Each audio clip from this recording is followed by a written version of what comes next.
Escape room বা এর related সিনেমার একটা জিনিস ভালো লাগে যে সেখানে মানুষদের বুদ্ধির চরম পরিচয়টা দিতে হয়, আদারওয়াইজ সে মারা যাবে। সময় মতন যদি আপনার মাথা না কাজ করে তাহলেই মৃত্যু। আর সেই কারণেই তো এই টাইপের সিনেমাগুলো বহু মানুষ পছন্দ করে। হ্যাঁ, কথা বলছিলাম স্কেপ রুম সিনেমাটাকে নিয়ে, যেটাকে পরিচালনা করেছেন অ্যাডাম রবিটেল, যার পরিচালিত ইনসাইডিয়াস সিনেমাটা আমার বেশ দারুণ লেগেছিল, বিশেষ করে আপনারা যদি হরর ফ্যান হোক। তবে তার আর একটা সিনেমাও রয়েছে, the taking off Deborah Logan. এই সিনেমাটা সময় পেলে কোনো একদিন দেখুন, একটা দুর্দান্ত হরর মিস্ট্রি সিনেমা। তো আর কি, চলো শুরু করা যাক। হে গাইজ, আমি Arnab, welcome to my channel. আর এই ভিডিওতে আমি 2019 সালের স্কেপ রুম সিনেমাটাকে সম্পূর্ণ এক্সপ্লেন করব। গল্পের শুরুতে আমরা বেন নামক একটা ছেলেকে দেখতে পাই যে সেই স্কেপ রুমে আটকে রয়েছে, অর্থাৎ সেই ঘরটা শ্রিঙ্ক হচ্ছে, ছোট হয়ে যাচ্ছে এবং তাকে ইমিডিয়েট সেখান থেকে বেরোতে হবে একটা পাজল সলভ করে।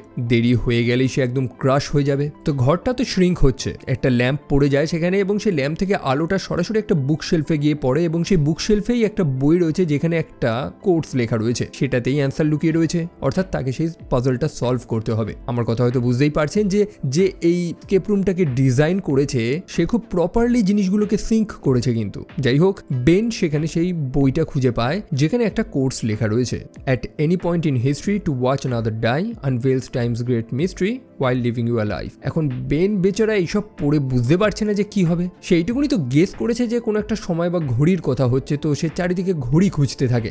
যদিও সে ঘড়ি তো পায় না, বরং কিছু ছবি দেখতে পায়। তো সেই লেখাটার একদম ফার্স্ট দুটো লাইনে কি ছিল, লেখা ছিল at any point in history to watch another die, মানে এমন কাউকে দেখতে হবে যে মরছে। আর সেখানে এরকম বহু ছবি ছিল যেখানে কাউকে এক্সিকিউট করা হচ্ছে এবং সেখানে সেই ছবিতে মানুষদের হাতগুলোর প্যাটার্নটাকে তাকে লক্ষ্য করতে হবে এবং সেই প্যাটার্নটা দেখে সে বুঝতে পারে যে এগুলো হচ্ছে একটা ঘড়ির কাঁটা। আসলে সেই রুম থেকে বেরোনোর একটা দরজা রয়েছে যেখানে একটা কোড দিতে হবে 4টে ডিজিটের। তো সেটারই কোড সে খুঁজছে এবং সেটাকে সে ফিগার আউট করে নেয়। তবে যেন অনেক লেট হয়ে গেছে, কারণ সেই রুমটা শ্রিঙ্ক হয়ে যাচ্ছে। বেন একদম ফেসে গেছে, প্রায় ক্রাশ হয়ে যাবে সে। এখন তাকে কে বাঁচাবে?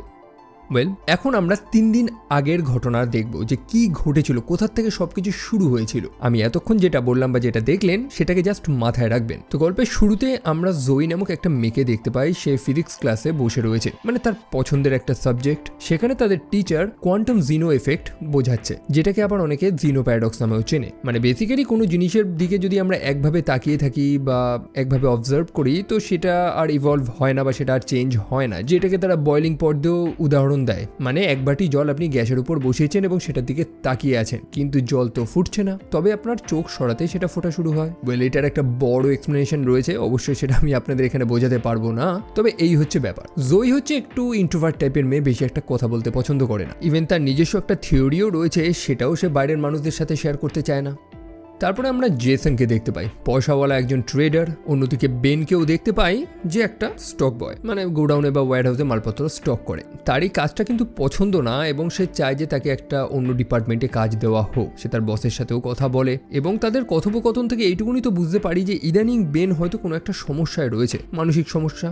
অন্যদিকে জেসন, যাকে একটু আগে দেখলাম একজন ট্রেডার, তার কাছে একটা গিফট এসেছে। সে ভেবেছে তার কোনো ক্লায়েন্ট সেটা পাঠিয়েছে। সেখানে জাস্ট এক টাইপের বাক্স রয়েছে যে বাক্সটা ওপেন হয় না। অন্যদিকে জয়ীকেও আমরা দেখতে পাই, তাকে তার রুমমেটস বহুবার করে বলে যে আজকে রাতের পার্টিতে অ্যাটেন্ড করতে। অ্যাকচুয়ালি সেদিন ছিল থ্যাঙ্কস গিভিং। তবে জয়ী যেমনটা ইন্ট্রোভার্ট, এসব পার্টি শার্টি থেকে সে কয়েক কিলোমিটার দূরেই থাকে, সেই কারণে নিজের রুমেই সে সময়টা কাটায়। জয়ী কিন্তু সেই রাতে একটা দুঃস্বপ্নও দেখে, যেটাতে মনে হচ্ছিল যেন সে কোথাও একটা ফেসে গিয়েছিল, সম্ভবত কোনো প্লেন, যেটা তার অতীতেরই একটা অংশ। তবে কি ঘটেছিল সেটা আমরা এখনো জানতে পারিনি। পরের দিন সকালবেলা জয়ী ঘুম থেকে ওঠে এবং তার কাছেও সেম একটা গিফট এসেছে, যেমনটা জেসনের কাছে এসেছিল, ঠিক সেরকমই একটা বাক্স যেটা ওপেন হয় না। অন্যদিকে বেন, তার কাছেও সেম বাক্স এসেছে। তারা প্রত্যেকেই ওপেন করার চেষ্টা করছে। বেন তো একদম ক্ষুব্ধ হয়ে যায় যে এ আবার কেমন বাক্স ওপেন হয় না। তবে সেটা একটা পাজল, আপনাকে বুদ্ধি করে সেটাকে ওপেন করতে হবে। জয়ী সেটা ফিগার আউট করে নেয় এবং অবশেষে তারা প্রত্যেকেই কোনো না কোনোভাবে সেই বাক্সটাকে ওপেন করে। সেই বাক্সের মধ্যে ছিল এক টাইপের এন্ট্রি ভাউচার, যেটা ব্যবহার করে তারা মিনোসের স্কেপ রুমে যেতে পারবে। মিনোস হচ্ছে একটা গ্রিক মিথোলজির ক্যারেক্টার, তবে যে চরিত্রটার সাথে এই পার্টিকুলার স্কেপ রুমের কোনো কানেকশন আমি খুঁজে পাইনি। এনিওয়েজ, তো সেই ভাউচার বা সেই পাসটার মাধ্যমে তারা সেই স্কেপ রুমের বা সেই খেলাতে অংশ নিতে পারবে এবং সেটা জিততে পারলে তারা $10,000 পুরস্কার পাবে। এখন টাকার অ্যামাউন্টটা তো অনেকটাই বেশি, সেই কারণে তারা প্রত্যেকেই রেজিস্টার করে সেই খেলায় অংশ নেওয়ার জন্য। তাদের একটা লোকেশন দেওয়া হয়েছে, সেই লোকেশনে সময় মতন তারা প্রত্যেকে পৌঁছায়। গল্পের শুরুতে তো 3 জনকে দেখিয়েছে, জয়ী, জেসন এবং বেন। তবে তারা তিনজন না, আরও তিনজন পার্টিসিপেট করেছে। এই যেমন মাইক একজন ট্রাক ড্রাইভার, তারপর রয়েছে অ্যামান্ডা এবং ড্যানি। অ্যামান্ডা যখন সেখানে প্রবেশ করে তখন সেখানকার সিকিউরিটি গার্ড অ্যামান্ডাকে বলে যে thank you for your service, এবং এই পার্টিকুলার কথাটা কোনো সৈন্য যখন রিটায়ার হয় তখনই তাকে বলা হয়। অ্যামান্ডার কাছে একটু স্ট্রেঞ্জ লাগে এই টাইপের কথা। যাই হোক, সে সিম্পলি ইগনোর করে তাদের যে রুমে যেতে বলা হয়েছে সেই রুমে গিয়ে পৌঁছায়। প্রত্যেকের মধ্যে ইন্ট্রোডাকশন হয়। ড্যানি নামক সেখানে একটা ছেলে ছিল এক টাইপের নার্ড, সে তো খুবই এক্সাইটেড মানে এই টাইপের খেলায় অংশ নেওয়ার জন্য। অন্যদিকে অ্যামান্ডা সেখানে থাকা একটা নিউজ পেপার পড়তে থাকে, যার ফ্রন্ট পেজেই একটা খারাপ খবর রয়েছে যে 5 জন আগুনে পুড়ে মারা গিয়েছে। মানে তার মধ্যে একটা সিক্স সেন্স তো কাজ করছে যে যেন কিছু একটা খারাপ হবে। তবে প্রত্যেকে তো সেখানে একত্রিত হয়েছে, এখন তাদের করতে কি হবে? তারা বসেই আছে, কেউ আসছে না তাদের খেলাটা বুঝিয়ে দেওয়ার জন্য, মানে নিয়ম কানুন কি আছে সেগুলো তো বুঝিয়ে তো দিতে হবে, তবে কেউ আসছে না। বেন সেখানে বসে থাকতে থাকতে একদম বোর হয়ে যায়, তো সেই কারণে সে বেরোনোর চেষ্টা করে। দরজার নবটা যখন সে টানে তখন সেটা হাতে চলে আসে। এখন সবাই বেনকে দোষারোপ করছে যে সে নাকি সেটাকে ভেঙে দিয়েছে, তবে সে তো ভাঙেনি। পরে তখন তারা লক্ষ্য করে যে সেটা অ্যাকচুয়ালি ভেঙে যায়নি, বরং সেই নবের ওখানে এক টাইপের ডায়াল রয়েছে, যেমনটা সেই সিন্ধুক বা সেফগুলোতে থাকে। অর্থাৎ তারা বুঝে যায় যে সেই নবটা জাস্ট ভাঙেনি, বরং এটা সেই খেলারই একটা অংশ ছিল। এই মুহূর্তে তারা সেই স্কেপ রুমেই বসে রয়েছে এবং তাদের খেলা আসলে শুরু হয়ে গেছে। এখন তাদেরকে ক্লু খুঁজতে হবে। চারিদিকে প্রত্যেকে ক্লু খুঁজছে। মাইক সেখানে একটা স্ক্রু খুঁজে পায়। অন্যদিকে অ্যামান্ডা লক্ষ্য করতে পারে যে সেই টেবিলের উপরে যে ম্যাগাজিনসগুলো রয়েছে সেগুলো একজন মানুষের নামে এসেছে, সেটা হচ্ছে ডক্টর ইউটান ইউ। কে সেটা কেউ জানে না। যাই হোক, মাইক যে বইটার মধ্যে সেই স্ক্রু ড্রাইভারটাকে খুঁজে পেয়েছিল সেই বইটার নাম হচ্ছে ফারেনহাইট 451। তো সেই 451 লেখাটা দেখে জয়ী ভেবেছে যে সেই দরজায় হয়তো 451 কোডটা দিতে হবে, এবং সে দিয়ে দেয়। আর তারপরে শুরু হয় আসল খেলা। সেই স্থানের টেম্পারেচার আচমকা বাড়তে থাকে, যেন তারা একটা মাইক্রোওয়েভ ওভেনের মধ্যে রয়েছে। প্রত্যেকে তো জয়ীকে দোষারোপ করছে যে নিজে থেকে এরকম পাকামি করার তার কারণটা কি ছিল, যদিও জয়ের তো কোনো দোষ নেই, প্রত্যেকের মধ্যে সেও তো ক্লু খুঁজছিল নাকি। এখন তারা সেই রুম থেকে বেরোবে কি করে? সেই রুমের মধ্যে একটা ছোট ঘরের মতন ছিল, কাঁচ দিয়ে ঢাকা। সেখানে হয়তো কোনো রিসেপশনিস্ট বসে রয়েছে যে তাদেরকে বলেছিল যে চুপচাপ বসতে, কেউ একজন এসে তাদের খেলাটা বুঝিয়ে দেবে। তবে বাকিরা বারবার করে তাকে জিজ্ঞেস করতে থাকে যে এখান থেকে তারা বেরোবে কি করে। তবে সেই রিসেপশন থেকে একই কথাটাই আসছে। জয়ী বুঝতে পেরে যায় যে সেটা একটা অটোমেটেড ভয়েস, মানে সেখানে অ্যাকচুয়ালি কোনো মানুষ নেই, বরং রেকর্ড করা ভয়েস চালানো হচ্ছে। তবে কি আছে সেই ঘরটার মধ্যে সেটা তো সম্পূর্ণ বন্ধ। জেসন সেখানে একটা তালা লক্ষ্য করতে পারে, সেটা খুলেই তারা ভেতরটা দেখতে পারবে। তবে সেই তালার চাবিটা আবার কোথায়? বেনের আবার এত ধৈর্য নেই, সে সেখানে একটা বড় ফায়ার এক্সটিংশন নিয়ে সেই কাঁচটাকে ভাঙার চেষ্টা করে। তবে লক্ষ্য করে যে সেটাও একটা প্লাস্টিকের, মানে সেই ফায়ার এক্সটিংশনটা। তবে জয়ী সেটার মধ্যেই সেই চাবিটা খুঁজে পায়। তারা চাবিটা খোলে এবং দেখে সত্যি ভেতরে একটা পুতুল বসানো রয়েছে, এবং যেখান থেকে সেই রেকর্ডেড ভয়েসটা আসছে। সেখানে একটা টেলিফোন ছিল যেটা বাজছিল, এবং সেটাকে রিসিভ করার পরেই তারা শুনতে পায় যে তাদের প্রপার রুলস ফলো করতে হবে। এখন সেখানে তো কোনো রুলস নেই, এটা একটা স্কেপ রুম, মানে আপনাকে পাজল সলভ করে বেরোতে হবে, ব্যাস দ্যাটস ইট। সেই ফোনটা রাখার পরে সেখানে টেম্পারেচার আরও বাড়তে থাকে, ইভেন একটা ফ্যানও চালু হয়ে যায় যেখান থেকে গরম হাওয়া বেরোচ্ছে। তারা বুঝেই গেছে যে আর বেশি সময় তারা সেখানে থাকলে প্রত্যেকে মারা যাবে, তো এখান থেকে বেরোতে হবে। তবে কিভাবে? জয়ী সেখানে টেবিলের উপরে সেই কোম্পানির লোগোটা দেখতে পায়, যেটা এক টাইপের বাটন ছিল। সে যখন সেটা প্রেস করে তো সেখান থেকে তারা একটা সিক্রেট প্যাসেজ লক্ষ্য করতে পারে, মানে ভেন্টের মাধ্যমেই তারা সেখান থেকে বেরোতে পারবে। সেই টেবিলে একটা এরকম বাটন ছিল না, অনেকগুলো বাটন ছিল, যেগুলোকে একসাথে প্রেস করলে তবেই সেই ভেন্টের দরজাটা ওপেন হবে এবং বেরোতে পারবে। তবে সবাই যদি প্রেস করে রাখে তাহলে বেরোবে কি করে তারা? সেই কারণে তাদের প্রত্যেককে কোঅপারেট করতে হবে, বুদ্ধি করে প্রত্যেকটা বাটন একসাথে প্রেস করে রাখতে হবে। প্রথমে জেসন সেই ভেন্টের রাস্তাটা নেয় এবং সে দেখতে পারে যে সেখানে বেরোনোর একটা জালি রয়েছে যেটাতে স্ক্রু লাগানো রয়েছে, এবং কিছুক্ষণ আগেই তো তারা একটা স্ক্রু ড্রাইভার পেয়েছিল, সেটা ইউজ করেই তারা সেখান থেকে বেরোতে পারবে। স্ক্রু ড্রাইভারটা ছিল মাইকের কাছে, তো সেই কারণে সে স্ক্রু ড্রাইভার নিয়ে সেখান থেকে চলে যায়। তবে সেই টেবিলের প্রত্যেকটা বাটন তো প্রেস করতে হবে, সেই কারণে তারা হাত পা সব কিছু ইউজ করছে সেই বাটনগুলোকে প্রেস করে রাখার জন্য। তো দুজন তো চলে গেছে, এরপর চলে যায় অ্যামান্ডা। তবে সেই ভেন্টের মধ্যে প্রবেশ করার পরই অ্যামান্ডার কিছু সমস্যা শুরু হয়। তার অ্যাকচুয়ালি পিটিএসডি রয়েছে। সে আসলে একজন সৈন্য ছিল যে ইরাকে পোস্টেড ছিল, এবং একটা আইইডিতে তার গাড়িটা ব্লাস্ট হয়। অ্যামান্ডা তো সেখানে বেঁচে যায়, তবে সে গুরুতর ঘায়েল হয়, এবং সেই ভয়ঙ্কর পরিস্থিতিটাই একটা ট্রমার আকার নিয়েছে। সেই পুরনো কথাই তার সেই ভেন্টের মধ্যে মনে আসতে থাকে, এবং তার প্যানিক অ্যাটাক শুরু হয়। সে একদম নাম্ব হয়ে সেই ভেন্টের মধ্যেই পড়ে রয়েছে, সে চলতে পারছে না। তাকে এখন কে বাঁচাবে? জয়ী চেষ্টা করে তাকে বাঁচানোর। তবে জয়ী চলে গেলে তো থাকবে মাত্র দুজন, সেই বাটনগুলোকে তারা একসাথে কিভাবে প্রেস করে রাখবে? জয়ী তখন একটা বুদ্ধি বার করে, সেখানে জলের গ্লাস ছিল, সেই গ্লাসেই জলটা ভরে তারা সেই বাটনটার উপর রেখে দেয়, যার ফলে সেই বাটনটা একদম প্রেসড হয়েই থাকবে। সেটা করে জয়ী চলে যায় অ্যামান্ডাকে উদ্ধার করতে। বাকি থাকে দুজন, একটা হচ্ছে বেন এবং ড্যানি। তারাও ঠিক একই পন্থা নেয়, জলের গ্লাসগুলো ফিল করে সেই বাটনগুলোর উপর রাখতে থাকে। তবে একটা গ্লাসের জল কমপ্লিট ছিল না, মানে অর্ধেক ছিল, যার ফলে বাটনটা প্রেসড হচ্ছিল না। ব্যাপার হয়েছে যে সেই স্থানে যখন হিট বেড়ে গিয়েছিল, যার কারণে অ্যামান্ডা সেখানে এক গ্লাস জল পান করেছিল, যার ফলে জল সেখানে কম হয়ে গেছে। তবে ফরচুনেটলি বেন সেখানে মদ ক্যারি করছিল, সেটাই সে সেই গ্লাসে ঢেলে দেয়, যার ফলে গ্লাসটা ফিল হয়ে যায় এবং তারা সময় মতন সেখান থেকে বেরোতে পারে। সময় মতন বলতে সেখানে শুধু টেম্পারেচার বেড়ে যায়নি, বরং সম্পূর্ণ রুমটাতে আগুন লেগে যায়, মানে পুরোপুরি ভস্ম হয়ে যাওয়ার জাস্ট কয়েক সেকেন্ড আগেই তারা বেরোতে পারে সেখান থেকে। তারপরে তারা একটা ক্যাবিনের মধ্যে গিয়ে পৌঁছায়, তবে ক্যাবিনের দরজা বন্ধ। সবাই সেই নার্ডি ছেলেটাকে অর্থাৎ ড্যানিকে জিজ্ঞেস করছে যে এরপরে কি করতে হবে, কারণ ড্যানি এই স্কেপ রুম টাইপের বহু গেম খেলেছে এবং ড্যানি হচ্ছে এমন একটা ছেলে যার মনে কোনো ভয় আমরা দেখতে পাইনি এখনো পর্যন্ত। যাই হোক, সেই দরজায় এক টাইপের কম্বিনেশন লক রয়েছে, 7টা লেটারের কোনো নাম বা কিছু একটা হবে যেটা তাদের খুঁজতে হবে।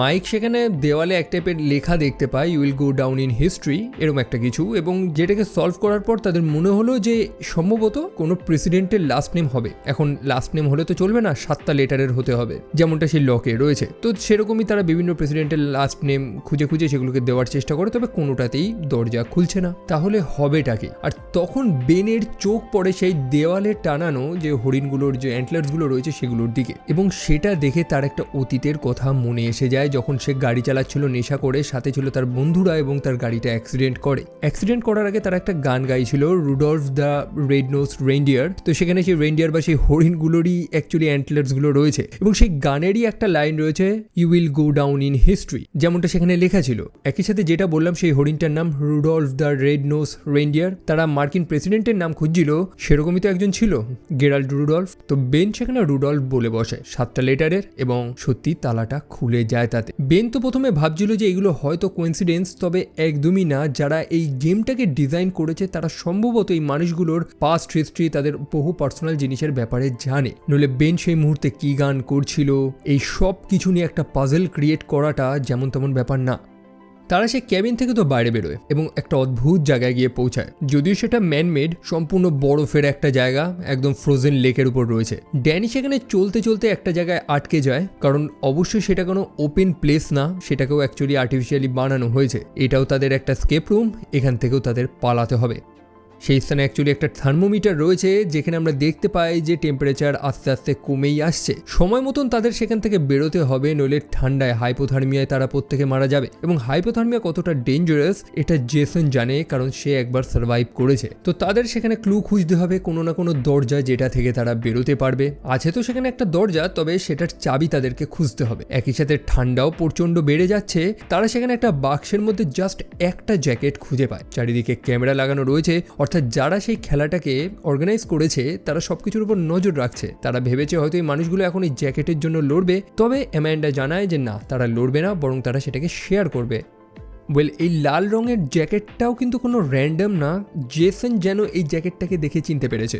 মাইক সেখানে গাছের উপরে এক টাইপের ফিশিং রড খুঁজে পায়, যেটাকে সে নিয়ে আসে। অন্যদিকে তারা গ্রাউন্ডে এক টাইপের গর্ত দেখতে পায় যেখানে জল রয়েছে। তো তারা ভাবছে যে সম্ভবত এই ফিশিং রডটা ব্যবহার করে তলা থেকে কিছু এত বার করতে হবে, অবশ্যই মাছ না, তবে কি। অনেকে তো ভাবছে যে সেই জলে নেমে হয়তো তলা দিয়ে কোনো রাস্তা খুলতে হবে, তবে এরকম বরফে জমে যাওয়ার ঠান্ডায় কেই বা সেই জলে নামবে। একই সাথে তারা ফিশিং রডটা ব্যবহার করেও বুঝতে পারে যে জল অনেকটা গভীর। অন্যদিকে প্রত্যেকে তো সেই জ্যাকেটটা শেয়ার করছে। জয়ী সেই জ্যাকেটটা পরেছিল যেটার মধ্যে সে একটা কম্পাস খুঁজে পায়। একটু আগে তারা একটা পাজলও পেয়েছিল যেখানে লেখা ছিল যে ট্রু নর্থ ইজ এ লাই। সেই কারণে সে সেই কম্পাসটা ব্যবহার করে নর্থ খোঁজার চেষ্টা করছে, এবং সেটা খুঁজতে খুঁজতেই সে একটা পোলার বিয়ারের কাছে গিয়ে পৌঁছায়, মানে একটা পুতুল, যেখানে গিয়ে কম্পাসটার প্রপার কাজ করছে না। সে বুঝে যায় যে সেই ডামিটার মধ্যেই কিছু একটা আছে, এবং সেটার মধ্যে হাত ঢুকেই সে একটা ম্যাগনেট খুঁজে পায়। সেই ম্যাগনেটটাকেই তারা ফিশিং রডে লাগিয়ে সেই জলের মধ্যে ফেলে, এবং জলের তলা থেকে এক টাইপের কিউব বার করে আনে, যেটার মধ্যে চাবি রয়েছে। যেমনটা দেখেছিলাম, তারা দরজা তো খুঁজে পেয়েছে, তালা তো খুঁজে পেয়েছে, এবার চাবিটাও তারা পেয়ে গেছে, যেটা সেই কিউবটার মধ্যে রয়েছে, যেটা বরফ দিয়ে তৈরি। এখন এই বরফটাকে গলিয়ে সেই চাবিটা তাদের বার করতে হবে। বেন তখন সেখানে এক কোনায় দাঁড়িয়ে স্মোকিং করছিল, তার কাছে লাইটার ছিল। তো তারা প্ল্যান করেছে সেই লাইটার দিয়েই বরফটাকে গলাবে। এখন বেন তো তার লাইটারটা দিতে চায় না, সবাই রিকোয়েস্ট করছে বলে সে সেটাকে ছুঁড়ে দেয়, মানে সেটাকে নিচে ফেলে দেয়। ড্যানি চলে যায় সেটাকে নেওয়ার জন্য, তবে যে জায়গায় লাইটারটা পড়েছিল সেই জায়গাটা যেন একটু ফাঁপা টাইপের ছিল এবং ড্যানি সেই বরফটা ভেঙে নিচে পড়ে যায় জলের তলায়। প্রত্যেকে ড্যানিকে বাঁচানোর চেষ্টা করে, তবে ড্যানি সেই বরফের নিচে এমনভাবে ফেসে গিয়েছে যে সে মারা যায় জলে ডুবে। তারপরে প্রত্যেকে বেনকে দোষারোপ করতে থাকে যে তার জন্যই হয়তো ড্যানি মারা গিয়েছে। সে জানতো বেনই হয়তো সেই গেম মাস্টার যে এই গেমগুলোকে প্ল্যান করেছে, মানে তারা ভেবেছিল যে এদের মধ্যেই একজন রয়েছে যে এই খেলাগুলোর উপরে নজর রাখছে এবং তারা বেনের উপরে দোষারোপ করছে। তারা ভাবছে যে বেন যে স্থানে লাইটারটা ফেলেছে সেই স্থানটাই ফাটলো কেন, বাকি জায়গাগুলো তো ফাটলো না। তবে জেসন তাদেরকে বোঝায় যে এই মুহূর্তে ঝগড়া করলে চলবে না, বরং তাদেরকে সেই বরফটাকে গলানোর একটা উপায় খুঁজতে হবে। তাদের একত্রিত হতে হবে যাতে তাদের শরীরের হিটটা দিয়েই তারা এই বরফটাকে গলাতে পারে। প্রত্যেকেই যখন সে ড্যানির মৃত্যুতে একটু ট্রমাটাইজ হয়ে রয়েছে, সেখানে জেসন কিন্তু একদম কুল, সে সার্ভাইভাল নিয়ে চিন্তা করছে। যাই হোক, তারা বরফটা তো গলিয়ে ফেলে, তবে ততক্ষণে জেসনের একটা মেন্টাল ব্রেকডাউন হয়েছে। সে প্যানিক করতে থাকে, সে সেই চাবিটা দিয়ে সেই লকের মধ্যে ঢুকায়, তবে দরজা তো খুলছে না। আসলে দরজা ছিল উল্টো দিকে, মানে চাবি একদিকে এবং দরজা অন্য সাইডে। ফরচুনেটলি প্রত্যেকেই সেই দরজা থেকে বাইরে বেরিয়ে যায় সেই সম্পূর্ণ স্থানটা ধ্বংস হওয়ার আগে। তবে এখন তারা যে রুমটাতে এসেছে সেটা আরও কনফিউজিং, মানে একদম উল্টো, সবকিছু ইনভার্টেড রয়েছে সেই রুমে। সেই বিলিয়ার্ড হলটা সম্পূর্ণ আপসাইড ডাউন, যেটা আচমকা উপরে ওঠে। যেমন আমরা এলিভেটরের মধ্যে থাকলে সেটা যখন উপরে ওঠে যেমনটা ফিল হয়, সেরকমই তারা ফিল করে, যেন সম্পূর্ণ রুমটা অনেক উঁচুতে উঠেছে। আচমকা সেখানে একটা ফোন রিং হয়, তারা যখন রিসিভ করে তো সেখান থেকে একটা অদ্ভুত নয়েজ আসে এবং একটা গান শুরু হয়ে যায়। যাই হোক, প্রত্যেকে ক্লু খুঁজছে যে সেই রুম থেকে বেরোবে কি করে, এবং দূরে তারা, মানে উঁচুতে তারা একটা দরজা খুঁজে পায়, তবে সেই দরজার যে ডোর নব হয় সেটা নেই। মাইক সেখানে লক্ষ্য করতে পারে সেই 8 বলের একটা বল মিসিং রয়েছে, সেটাই হয়তো ক্লু। তাদের সেই বলটাকে আগে খুঁজতে হবে। তবে যেমনটা বললাম, ব্যাকগ্রাউন্ডে তো একটা গান চালু হয়ে গেছিল। গানটা যখন শেষ হয় আচমকা সেই ফ্লোরের একটা সাইড নিচে পড়ে যায়। যেমনটা বললাম, তারা অনেক উঁচুতে উঠেছে এবং সেই স্থানে পায়ের নিচে থেকে মাটি সরে গেলে যে কি ভয়ঙ্কর অবস্থা হবে সেটা তারা বুঝতে পেরেছে। তাদের ইমিডিয়েট ক্লু খুঁজতে হবে। অ্যামান্ডা, যার মিলিটারি ট্রেনিং ছিল, সে পটপট করে উপরে উঠে একটা স্থানে দেখতে পায় যে একটা সেফ রয়েছে, তবে সেখানে কোড দিতে হবে। এখন কি কোড দিতে হবে সেটাও তো তারা জানে না। সময়ও কাটছে, মিউজিকও থামছে এবং একটার পর একটা ফ্লোরের সেই পার্টগুলো খুলে খুলে পড়ে যাচ্ছে। মোটমাট এইটুকুনি তো তারা বুঝেছে যে সেই সেফের মধ্যেই হয়তো তাদের উত্তরটা লুকিয়ে রয়েছে, তবে সেই সেফের পাসওয়ার্ড কি আছে। জয়ী সেখানে লক্ষ্য করে যে সেখানে কিছু বই রয়েছে যেটা পাজলের মতন রয়েছে, মানে অনেকগুলো বই র্যান্ডামলি সাজানো রয়েছে, সেগুলোকে সেট করতে হবে, মানে সেটাকে নির্দিষ্ট অর্ডারে সাজাতে হবে। তো জয়ী সেটা করারই চেষ্টা করে, তবে সময়ের সাথে সাথে সেই ফ্লোরটাও খুলছে, সেই স্থানটাও হালকা হয়ে পড়ছে, যখন তখন সম্পূর্ণ ঘরটাই ভেঙে চুরে নিচে না পড়ে। জয়ী তো সেই পাজলটা সলভ করতে করতে অলমোস্ট নিচে পড়েই যাচ্ছিল, আর সেই মুহূর্তে তার একটা পুরনো কথা মনে আসে, যখন একটা প্লেন অ্যাক্সিডেন্টে সে সার্ভাইভ করেছিল, তবে তার মা মারা গিয়েছিল। যেমনটা বললাম, এই এতগুলো স্কেপ রুম রয়েছে, প্রত্যেকটাই প্রত্যেকের জীবনের সাথে কোনো না কোনোভাবে কানেক্টেড। এই রুমটা জয়ীকে সেই দুর্ঘটনার কথাটা মনে করিয়ে দিচ্ছে।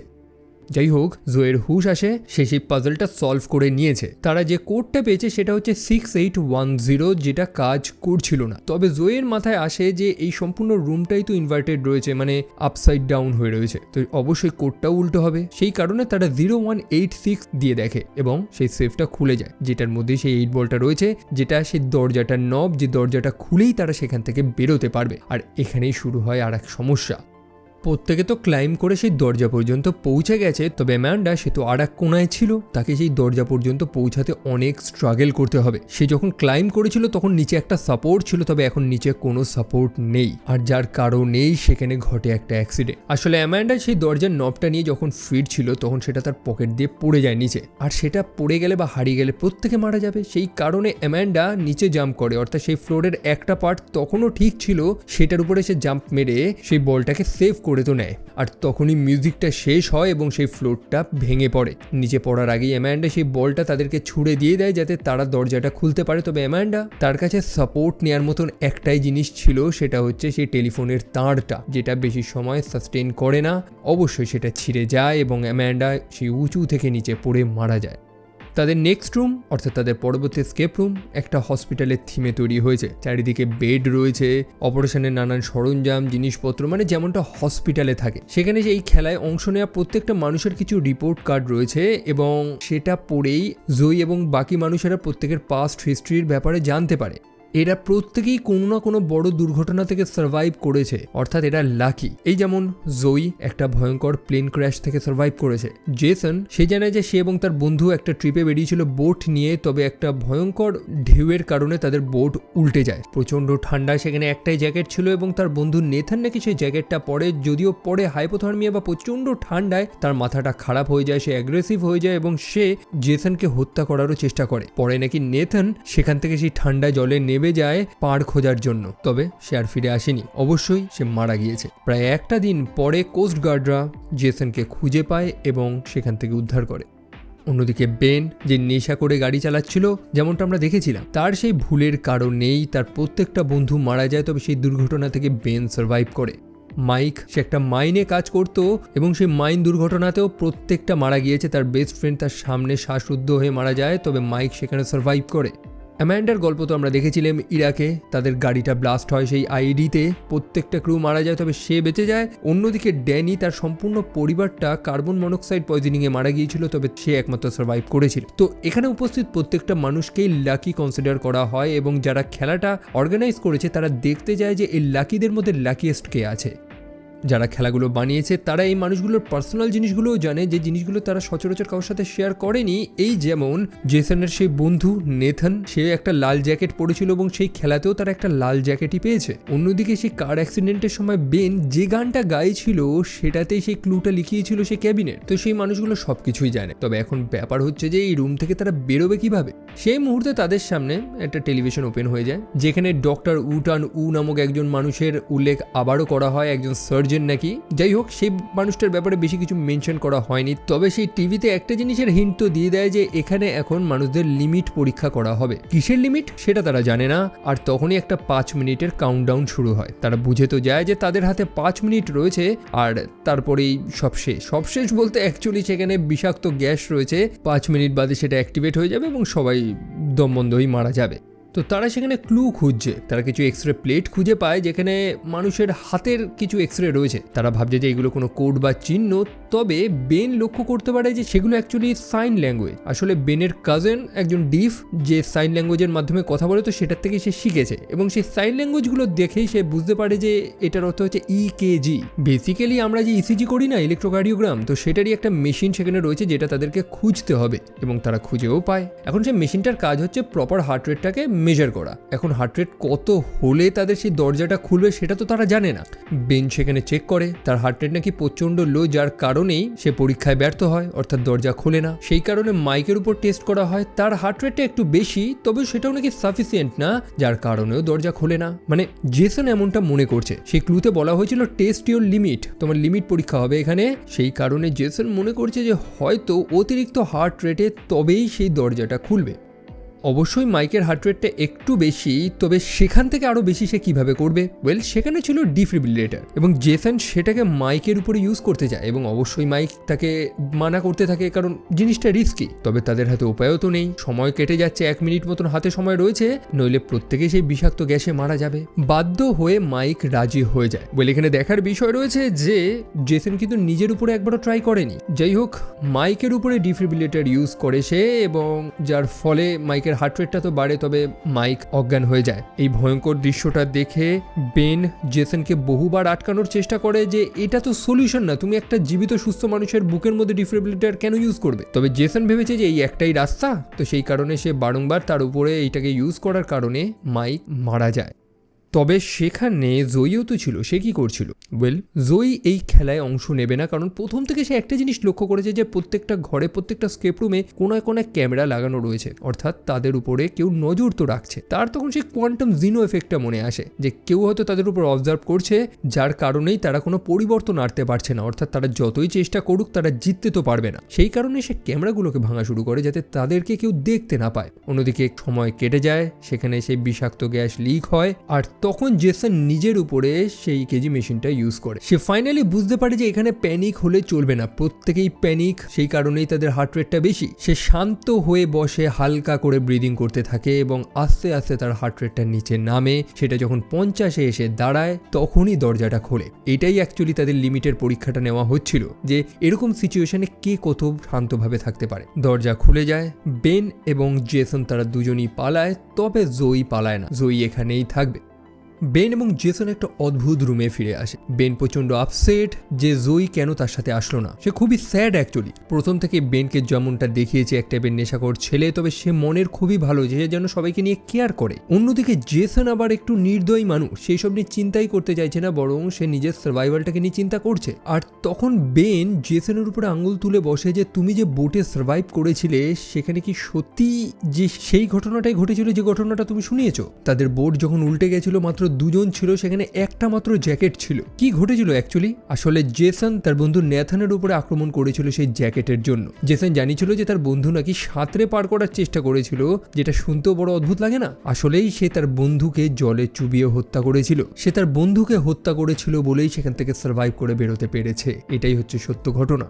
তবে এখন সত্য বা মিথ্যে জেনে কি লাভ, তাদের সেই অদ্ভুত রুমটা থেকে তো বেরোতে হবে। সেখানে একটা হ্যাচ তারা লক্ষ্য করতে পারে এবং সেটাকে যখন তারা খোলে সেই মুহূর্তেই তাদের শরীরে এক টাইপের বিষ ছড়িয়ে পড়ে। মানে সেই হ্যাচের চাকাটায় কিছু একটা তো লেগেছিল, যার ফলেই তাদের শরীরটা পয়জন্ড হয়ে যায় এবং তারা হ্যালুসিনেট করতে থাকে। সেই হ্যাচের আর একটা পাশেই সলিউশনটা লেখা রয়েছে যে তাদের অ্যান্টিডোট খুঁজতে হবে, নইলে অবশ্যই তাদের যে অবস্থা তারা বেশিক্ষণ সার্ভাইভ করতে পারবে না। বিষ তাদের সরা শরীরে ছড়িয়ে পড়ছে, তারা ঠিক মতন দেখতে পারছে না কিছু। তবে ওরকম ভাবেই গড়াগড়ি মারতে মারতে বেন অবশেষে সেই অ্যান্টিডোটটা খুঁজে পায়, তবে সেখানে একটাই মাত্র ছিল, যেটা নিয়ে তাদের দুজনের মধ্যে আবারও মারপিট লেগে যায় এবং সেখানেই অ্যাক্সিডেন্টলি বেন জেসনকে হত্যা করে ফেলে।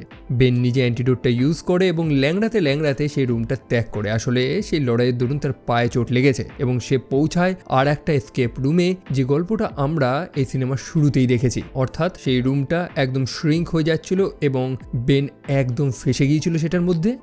অন্যদিকে জয়ী, তার গল্প তো এত তাড়াতাড়ি শেষ হওয়ার নয়। সে বিষাক্ত গ্যাস ভরে যাওয়া রুমটার মধ্যেই দেখি দুজন মানুষ হ্যাজমার্ট স্যুট পরে সেখানে চলে আসে। জয়ী সেখানে মাটিতে পড়ে রয়েছে। তারা সিলিং এর দিকে লক্ষ্য করে যে একটা অক্সিজেন মাস্ক ঝুলে রয়েছে। আসলে সেটা দিয়েই তো জয়ী শ্বাস প্রশ্বাস নিয়েছে। তখনই জয়ী পিছন থেকে সেই মানুষ দুটোর উপরে আক্রমণ করে, তাদেরকে নকডাউন করে দেয় এবং একজন মানুষের বন্দুক নিয়ে নেয়। আসলে জয়ী বুদ্ধি করে ক্যামেরাগুলো তো ফাটিয়ে দিয়েছিল, যার ফলে সে এখানে কি করেছে এটা কেউ দেখতে পায়নি। অন্যদিকে বেন সেই রুমটার মধ্যে আটকা পড়ে গেছিল, যে রুমটা সম্পূর্ণ ক্রাশড হয়ে যাচ্ছিল। তবে সে একটা ফায়ার প্লেসের মধ্যে লুকিয়ে পড়ে, যেখান থেকে সে সেই রুমের বাইরে বেরোতে পারে। মানে সেটাই অ্যাকচুয়ালি বেরোনোর দরজা ছিল তার। সেখান থেকে বেরিয়ে এসে বেন একটা অদ্ভুত জায়গা লক্ষ্য করতে পারে। চারিদিকে সেটআপ টেটআপ রয়েছে, কম্পিউটার রাখা রয়েছে, যেন এখান থেকেই তাদের উপরে কেউ নজর রাখছিল। আর সেটা আর কেউ না, সেটাই হচ্ছে গেম মাস্টার, যে এই পাজলগুলোকে তৈরি করেছে, মানে এই খেলাটাকে অর্গানাইজ করছিল। তবে কেন এই খেলাটা করে তাদের লাভটা কি? তখন আমরা এদের অ্যাকচুয়াল মেইন মোটিভটা জানতে পারি, যে উপরতলায় বহু বিলিয়নিয়াররা বসে রয়েছে, সব টাকা পয়সা ধনী মানুষেরা রয়েছে, যারা এই খেলাগুলোকে লাইভ দেখছে এবং এদের উপরে বেটিং লড়ছে। এই যে এক একটা সার্ভাইভার রয়েছে, এদের উপরেই তারা বেট লড়ছে। প্রতি বছরই এরকম বহু সার্ভাইভার আসে, বহু অ্যাথলিটদেরও তারা আনে। তবে এবার তারা কিছু আলাদা করার ট্রাই করছিল। মানে খেলাগুলো তাদের বোরিং হয়ে যাচ্ছিল, তো নতুনত্ব কিছু করার তারা চেষ্টা করে। সেই কারণে তারা এমন কিছু মানুষদের জোগাড় করে যারা প্রায় মৃত্যুর মুখ থেকে ফিরে এসেছিল, মানে একদম লাকি মানুষ। সেই কারণেই তারা দেখতে চেয়েছিল যে এই লাকি মানুষগুলোর মধ্যে লাকিয়েস্ট কে আছে। এই কনসেপ্টটা তো নতুন না, বহু পুরনো। মানব সভ্যতার শুরু থেকেই তো মানুষদের এই মৃত্যুর লড়াই মানুষেরাই এনজয় করে এসেছে। কলোসিয়ামের খেলা তো আমরা প্রত্যেকেই জানি। অন্যদিকে পাবলিক এক্সিকিউশন, যেটা দেখার জন্য হাজারো মানুষ একত্রিত হতো। অ্যাকচুয়ালি অনেকেই এগুলো দেখে নাকি এন্টারটেইন হয়। তবে বর্তমানে মানব সভ্যতা অনেক সফট হয়ে গেছে নাকি, যার কারণে এই প্রথাগুলো উঠে গেছে। তবে এই কোম্পানি এটাকে বন্ধ করেনি, কিছু মানুষদের জন্য এখনো চালিয়ে যাচ্ছে, যেটার প্রমাণই হচ্ছে এই খেলাটা, অর্থাৎ মিনোস স্কেপ রুম। যাই হোক, বেনের উপরে তারা তেমন একটা আশা করেনি যে সে জিতবে। সত্যি বেন লাকি, তবে খেলা তো সে জিতে গেছে। এখন এখান থেকে কি সে জীবিত বেরোতে পারবে? একদমই না। সে গেম মাস্টার তখন বেনের গলায় ফাঁস দিয়ে তাকে হত্যা করার চেষ্টা করে। তবে জয়ী সেখানে সময় মতন চলে আসে এবং তারা দুজন মিলেই গেম মাস্টারকে সেখানে হত্যা করে দেয়। সেখানে একটা জিনিস লক্ষ্য করার রয়েছে যে সেই গেম মাস্টার যখন সেই লড়াইতে অংশ নিয়ে নেয় তখন খেলাতেও তার নামটা উঠে আসে, অর্থাৎ সে কোনো প্রতিযোগিতা ছিল না, তবে যখন সে লড়াইতে নেমে আসে মানে সেও যখন লড়ছে তখন তাকেও একটা প্রতিযোগী হিসেবে ধরা হচ্ছে। সো তারও উপরে কেউ না কেউ তো রয়েছে যে সব কিছু কন্ট্রোল করছে। আর কি, গেম মাস্টার তো মরে গেছে। অবশেষে জোই এবং বেন তারা সেই বৃহৎ বিল্ডিংটা থেকে বেরিয়ে চলে যায়।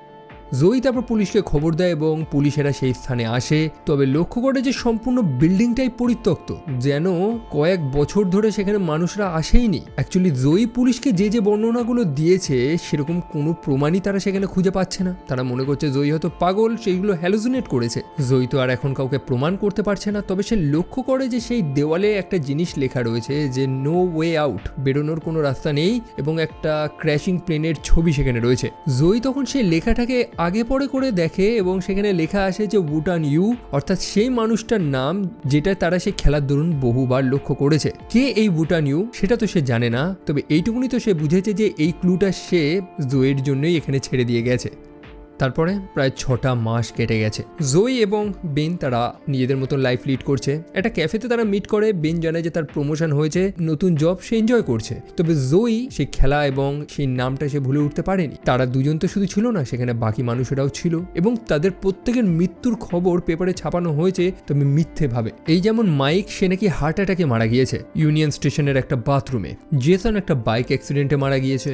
ড্যানি সেই যে বরফ গলা জলে ডুবে গিয়েছিল সেও নাকি কোনো এক নদীতে ডুবে মারা গিয়েছে। অন্যদিকে অ্যামান্ডা যে সেই উপর থেকে পড়ে মারা গিয়েছিল সে নাকি রক ক্লাইম্বিং করতে গিয়ে অ্যাক্সিডেন্ট করে মারা গিয়েছে, মানে পাহাড় থেকে পড়ে মারা গিয়েছে। অর্থাৎ তাদের প্রত্যেকের মৃত্যুটাকে স্টেজড করা হয়েছে, সাজানো হয়েছে। যাই হোক, সেই খেলার দরুন সেই কোম্পানিটার যে লোগোটা রয়েছে সেটা সে লক্ষ্য করেছে এবং লোগোটা ইউনিক কিছু না, সেটা হচ্ছে এশার স্টেয়ারকে, যেটা আপনি সোশ্যাল মিডিয়া বা বহু জায়গায় হয়তো দেখেছেন এই যে ছবিটা। তো সেটাতে মানে সেই লোগোটাতে সে কিছু নাম্বার দেখেছিল যেটা র্যান্ডম না, সেটা অ্যাকচুয়ালি কোঅর্ডিনেটস, একটা ঠিকানা, যেটা সেই ম্যানহ্যাটনের একটা স্থানে একটা পরিত্যক্ত বিল্ডিং এর লোকেশন বলে দিচ্ছে। মোটমাট জোই সেই ব্যাপারটাকে ভুলে উঠতে পারছে না। সে একদম গভীরে যেতে চায়, একদম শিকড়ে, যে কোথায় এই মানুষগুলো লুকিয়ে রয়েছে, কোথা থেকে তারা অপারেট করছে। আর সেই কারণেই সে প্লেনের টিকিটও করে নিয়েছে তাদের দুজনের জন্য। নিউ ইয়র্কের উদ্দেশ্যে তারা যাবে, দেখবে সেখানে কি আছে। তবে জোই যে সেখানে আসছে সেটা হয়তো অ্যাকচুয়াল গেম মেকার্সরা জেনে গিয়েছে। আই মিন, এই মানুষগুলো অত তো বোকা না, প্রত্যেকের পার্সোনাল ইনফরমেশন জোগাড় করেছে। জোই যে সেই লোকেশন থেকে একটা কোঅর্ডিনেটস বার করবে সেটা কি তারা জানবে না? ইভেন জোই কোন প্লেনের টিকিট কেটেছে সেটাও তারা জানে এবং সেই কারণেই তারা প্লেনের একটা খেলা বানাচ্ছে। আমরা দেখতে পাই যে সেই গেম মেকার্সরা একটা সিমুলেশন ক্রিয়েট করেছে দেখার জন্য যে সেখানে যদি একটা প্লেন দুর্ঘটনা হয় তো সেখান থেকে কত % চান্স আছে জোই সার্ভাইভ করবে। আছে মাত্র 4%, অর্থাৎ খেলাটা মজাদার হবে। আই মিন, জোই একবার তো প্লেন ক্র্যাশ থেকে সার্ভাইভ করে নিয়েছে, এবারও কি সে করতে পারবে? সেটা আমরা এসকেপ রুমের দ্বিতীয় পার্টে জানবো। তবে প্রথম পার্টের ভিডিও আপাতত এইটুকুই। ভালো লাগলে ভিডিওটা লাইক করতে পারেন, চাইলে চ্যানেলটা সাবস্ক্রাইব করতে পারেন। তো দেখা হচ্ছে আপনাদের সাথে পরের আর একটা ভিডিওতে। টিল দেন ভালো থাকবেন, সাবধানে থাকবেন। Take care and by.